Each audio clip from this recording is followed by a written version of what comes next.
اچھا جی، یہاں پر آپ کو بتائیں کہ اسلام آباد میں فائنل احتجاج کی جو کال دی گئی تھی اس کے بعد ریاست اور سیکیورٹی اداروں کے خلاف سوشل میڈیا پر ہتک آمیز مہم شروع کر دی گئی تھی، جس کے خلاف پاک فوج کی فارمیشن کمانڈرز کانفرنس میں سخت رد عمل دیا گیا ہے۔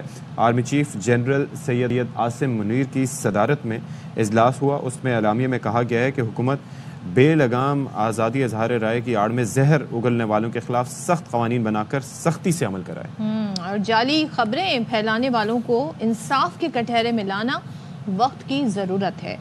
دارالحکومت میں پاک فوج کی قانونی تعیناتی کے خلاف بدنیتی پر مبنی پروپیگنڈا کیا گیا، جس کا مقصد عوام، مسلح افواج اور اداروں کے درمیان دراڑ پیدا کرنا ہے، لیکن سیاسی عناصر کی ایسی مذموم کوششیں کبھی کامیاب نہیں ہوں گی۔ پاک فوج کسی تعصب اور سیاسی وابستگی کے بغیر ملک اور قوم کی خدمت کرتی ہے۔ فوج اور معصوم شہریوں کو ایک دوسرے کے خلاف کھڑا کرنا ناقابل برداشت ہے۔ اجلاس میں بلوچستان میں دہشت گردوں بالخصوص BLA مجید بریگیڈ کے خلاف آپریشن پر خصوصی توجہ دینے کے عزم کا اظہار کیا گیا ہے۔ اچھا جی، اور سوشل میڈیا پر اشتعال انگیزی پھیلانے والوں کے خلاف قانون بھی حرکت میں آ گیا ہے اور 12 ملزمان کے خلاف FIR درج کر لی گئی ہے۔ کراچی، سانگھڑ، کوئٹہ، پشین، قلعہ عبداللہ اور سوات سے ان کا تعلق ہے۔ ملزمان ہتک آمیز بغاوت پر اکسانے اور ریاستی امور میں خلل ڈالنے کی سرگرمیوں میں ملوث پائے گئے ہیں۔ تو اس پر بات کر لیتے ہیں جی، دفاعی تجزیہ کار بریگیڈیئر ریٹائرڈ وقار خان صاحب ہمارے ساتھ موجود ہیں۔ بہت شکریہ سر، آپ نے ہمارے لیے وقت نکالا۔ وقار صاحب، یہ جو فارمیشن کمانڈرز کانفرنس میں سخت اس پر رد عمل دیا گیا، یہ جو سارا کچھ ہو رہا ہے، اور فیک نیوز کی روک تھام کے بارے میں کہا گیا ہے کہ وہ لازمی ہو چکی ہے۔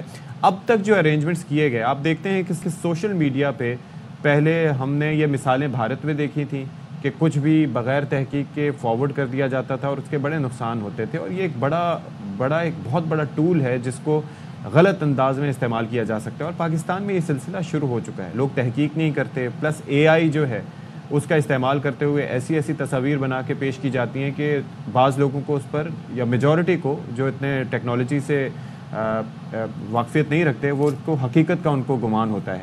تو اس کو کیسے، اب تک کیا اقدامات حکومت نے کیے گئے اور کیا کرنے چاہیے آپ کی نظر میں مزید سارٹ کرنے کے لیے؟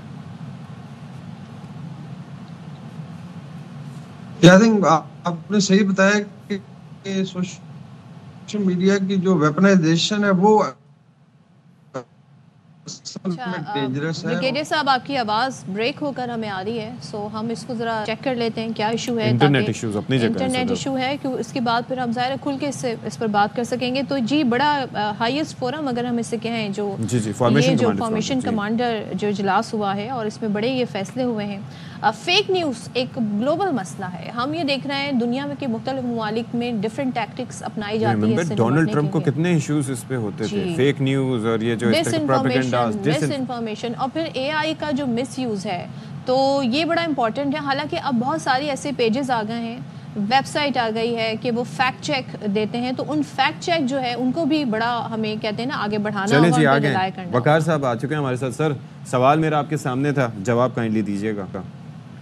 جی بالکل، جو سوشل میڈیا کی ویپنائزیشن ہے وہ اصل میں ایشو بنا ہوا ہے، اور یہ ایشو جو ہے تمام اقوام فیس کر رہی ہیں، چاہے ٹرمپسٹرز کا آپ دیکھ لیں، اسالٹ ہے کیپٹل ہل پہ، ابھی منی پور میں بھارت میں فسادات، اس میں کافی زیادہ آئی تھنک بیچ میں فیک نیوز بھی تھی، ڈسپائٹ کے بیچ میں دونوں کمیونٹیز میں ایک، اور آپ دیکھیں کہ الٹیمیٹلی کمیونٹیز ایک لڑائی کی فارم میں سامنے آئی ہیں، مطلب ایک جنگ شروع ہے دو کمیونٹیز میں۔ تو پاکستان میں آئی تھنک پچھلے 1.5 سال سے تو یہ ہو رہا تھا، اور جب بھی اسپیشلی PTI کی کیمپین چلتی ہے تو اس میں اس کو ویپنائز کر کے یوز کیا جاتا ہے۔ اس دفعہ بڑا انفارچونیٹ تھا کہ ایسا اوکیزن جس میں ہمارے مہمان آئے، چاہے پہلے SCO کی کانفرنس تھی، اس کے بعد بیلاروس کے صدر ہیں، جو بڑے پیار سے آپ نے دیکھا جتنا محبت کا اظہار انہوں نے کیا، اور ان کی موجودگی میں آئی تھنک کوئی بھی پولیٹیکل پارٹی اگر اس طریقے سے اسالٹ کرتی ہے کیپٹل پہ، تو وہ ویسے ہی آئی تھنک ان کی دماغی حالت پہ سوال ہونا چاہیے کہ آپ کو کیا پاکستان کے انٹرسٹ سے کوئی غرض نہیں ہے؟ جب پارا چنار میں اتنی بڑی لڑائی ہو رہی تھی، چیف منسٹر صاحب کو چاہیے تھا وہاں پہ توجہ دیتے، لیکن آل ٹولڈ آپ نے دیکھا جب ناکامی ہوئی تو پھر ایک اور بیانیہ گھڑا گیا۔ پہلے تو ایک فیک فگر جی کہ لاکھوں لوگ شاید آ گئے، پھر انسائٹ کیا گیا عوام کو کہ باہر نکلیں اور خدا نہ خواستہ چڑھائی کر دیں۔ پھر اس کے بعد جب فیلئر ہوا تو اس کے بعد آپ نے دیکھا کہ ایک آئی تھنک اور نیریٹو تھا خدا نہ خواستہ ڈیڈ باڈیز کا جی، کہ بہت زیادہ ہائی ہینڈیڈنیس تھی لا انفورسمنٹ کی، تو یہ بڑا انفارچونیٹ ہے۔ اور پھر آپ دیکھیں جس طریقے سے میڈیا پہ ابھی جس طرح آڈیوز آئی ہیں گالم گلوچ، وہی آپ سے جاننا چاہ رہا تھا کہ how does the government sort it? I mean اس پہ کافی عرصے سے بات ہو رہی ہے لیکن قوانین کا ایشو ہے یا کیا مزید کرنا چاہیے؟ انونیمسلی لوگ پوسٹ کرتے ہیں, کسی کا پتہ نہیں چلتا, کیا ہو کیا سکتا ہے آپ کی نظر میں؟ جی آئی تھنک جتنا بڑا چیلنج ہے اتنی آئی تھنک اس لحاظ سے رسپانس ہونا چاہیے. سر مختلف ڈومینز میں ہے. ایک تو ٹیکنیکل ہے. ابھی بھارت میں اگر آپ دیکھیں تو وہاں پہ ایون انٹیلیجنس ایجنسیز کو اجازت ہے. پہلے بھی ذکر ہوا کہ میرے خیال 12 یا 14 ایجنسیز ہیں را سے لے کے دلی پولیس تک, کہ اگر وہ سمجھتی ہیں کہ سوشل میڈیا کو مس یوز کر رہے ہیں تو آپ کو بھی سڑک پہ کھڑے کر کے وہ آپ سے گیجٹ بھی لے سکتے ہیں. اتنی سختی ہے اسپیشلی جہاں پہ ڈسٹربڈ علاقے ہیں.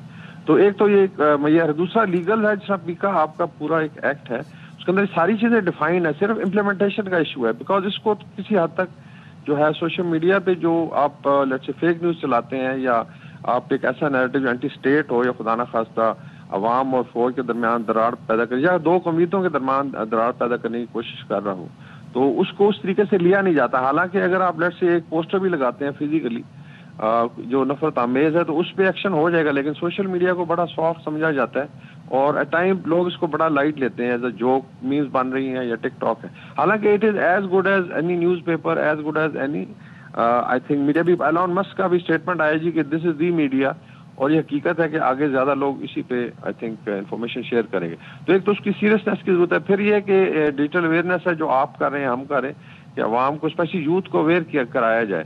ابھی اس میں آلدو اے آئی اور اس کا بہت زیادہ استعمال ہو رہا ہے, جس طرح ابھی آپ نے دیکھا. ابھی مزے کی ایک بات بتاؤں کہ ابھی جو ساؤتھ کوریا میں لیٹ سے پریزیڈنٹ نے مارشل لا لگایا ہے تو ان کا پوزیشن لیڈر کہہ رہے ہیں کہ میں سمجھ رہا تھا یہ ڈیپ فیک ہے. یعنی اتنا بڑا ایونٹ ہو گیا اور وہ کنفیوز رہے کہ شاید یہ ڈیپ فیک یا اے آئی سے جنریٹڈ ہے, یہ حقیقت نہیں ہے. تو جہاں تک کنفیوژن ہو سکتی ہے تو میرے خیال اس میں یہ بھی ہے. اس کے علاوہ پھر ان کی امپلیمنٹیشن ہے. کورٹس کو بھی آئی تھنک تھوڑا اپڈیٹ کرنے کی ضرورت ہے کہ یہ ایک بہت بڑی تھریٹ ہے. پازیٹیولی یوز کریں تو بہت فائدہ ہو سکتا ہے اور نیگیٹیولی یوز کریں تو بہت زیادہ نقصان ہو سکتا ہے. اور اب تو ایسے ٹولز بھی آ گئے ہیں آن لائن کے امیجز بھی ویریفائی کیے جا سکتے ہیں, ان کی اوتھینٹسٹی چیک کی جا سکتی ہے, اے آئی جنریٹڈ ہے پکچر کہ نہیں یہ بھی معلوم کیا جا سکتا ہے. تو آئی تھنک گورنمنٹ کو بھی اس میں تھوڑا سا ایکٹیو ہونا پڑے گا. ایک چیز اور بتائیے گا, بلوچستان کے حوالے سے بھی اس کانفرنس میں بڑی ڈسکشن ہوئی, اس بارے میں کیا ایکشن مزید آگے لیا جا سکتا ہے؟ جو صورتحال ہے وہاں پہ جو خاص طور پہ مجید بریگیڈ کے حوالے سے گفتگو ہوئی. جی بلوچستان میں آپ نے دیکھا ہے پچھلے 2 مہینے بہت زیادہ ایکٹیویٹی تھی ٹیررسٹ کی, اور اس کی وجہ یہی ہے کہ تو افغانستان سے سپورٹ ہے, پھر ہوسٹائل ایجنسی نے اس میں کافی نقصان دیا. لا انفورسمنٹ کا آپ نے کوئٹہ ریلوے اسٹیشن پہ دیکھا, اور پھر بیچ میں ایک سوشل میڈیا کیمپین بھی چل رہی ہے, اسپیشلی جو مارنگ بلوچ ہے کہ وہ مسنگ پرسن کا ایک ڈرامہ جو ہے. لیکن آئی تھنک اس پہ چونکہ ابھی ضرورت ہے کہ چیزوں کو بہتر طریقے سے مینیج کریں. ایک تو آپ کہہ لیں کہ انٹیلیجنس بیس آپریشن ہے, اور اس میں ابھی آئی تھنک پچھلے 15 دن میں بڑی سکسیس ملی ہے. مجید بریگیڈ ہو یا بی ایل اے ہو, ان کے آئی تھنک کافی سارے ٹیسٹ کو ٹھکانے لگایا گیا.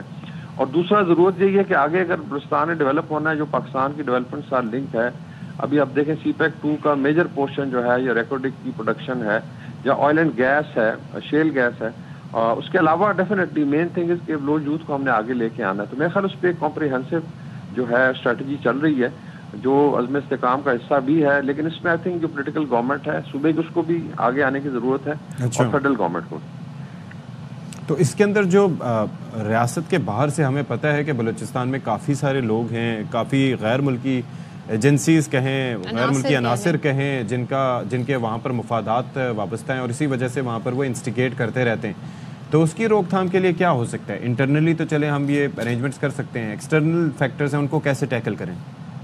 جس میں آئی تھنک جو ریجنل فریم ورک ہے اس میں پاکستان کو کامیابی بھی ہوئی ہے. اگر ایٹ ٹائم لوگ فالو نہیں کرتے, کیونکہ انٹرنیشنلی تو آپ کو پتہ ہے کہ جو ویسٹرن پاور اسپیشلی یا بھارت ہے وہ چیزیں کچھ نہیں ہونے دیتا. لیکن ریجنلی اگر آپ دیکھیں جو cooperation Iran, Pakistan, China, Russia, اور پھر اسی طریقے سے جو ایس سی او کا فورم ہے, سینٹرل ایشینز ہے, یہ 2 دفعہ آئی تھنک افغانستان کو بڑا کلیئرلی میسج دیا جا چکا ہے. اس میں چاہے وہ کوارٹرلیٹرل میٹ تھی اینڈ سپٹمبر میں یا 4 اکتوبر کو مافس کو فارمیٹ سے آیا تھا اسٹیٹمنٹ, بلکہ جوائنٹ ڈیکلریشن تھا جس میں طالبان کو بڑا کلیئرلی بتایا گیا. ابھی آئی تھنک چائنا نے بھی اس میں رول پلے کرنا شروع کیا. ایکسٹرنلی آپ نے ڈپلومیٹیکلی ایک تو ریجنل فریم ورک میں آپریٹ کرنا ہے, دوسرا طالبان کو بھی باور کرانا ہے. دا وے دے آر آپریٹنگ میرے خیال میں آپ 3rd decade of 21st century اس میں آپ سروائیو نہیں کر سکیں گے ایز اے گورنمنٹ. افغان عوام بھی بڑی پریشان ہے, دوسرا پاکستان کے ساتھ ان کے اکنامک کلچرل لنکیجز ہیں, لیکن یہ نہیں ہو سکتا کہ ایک طرف سے جو ہائی ہینڈیڈنس ہو آپ اوپنلی سپورٹ کریں ٹیررسٹ آرگنائزیشن کو, اور دوسری طرف جو ہے وہ خیر سگالی ہو. تو میرے خیال میں کچھ بائیلیٹرل ایفرٹ بھی ہو رہی ہے, اور ہوپفلی اس کے اچھے نتائج برآمد ہوں. چلیں جی، thank you so much. Thank you so much. Brigadier retired Waqar Hasan Khan Sahab ہمارے ساتھ موجود تھے اور اس حوالے سے انہوں نے جو انسائٹ ہے اس ہمارے سامنے شیئر کیا.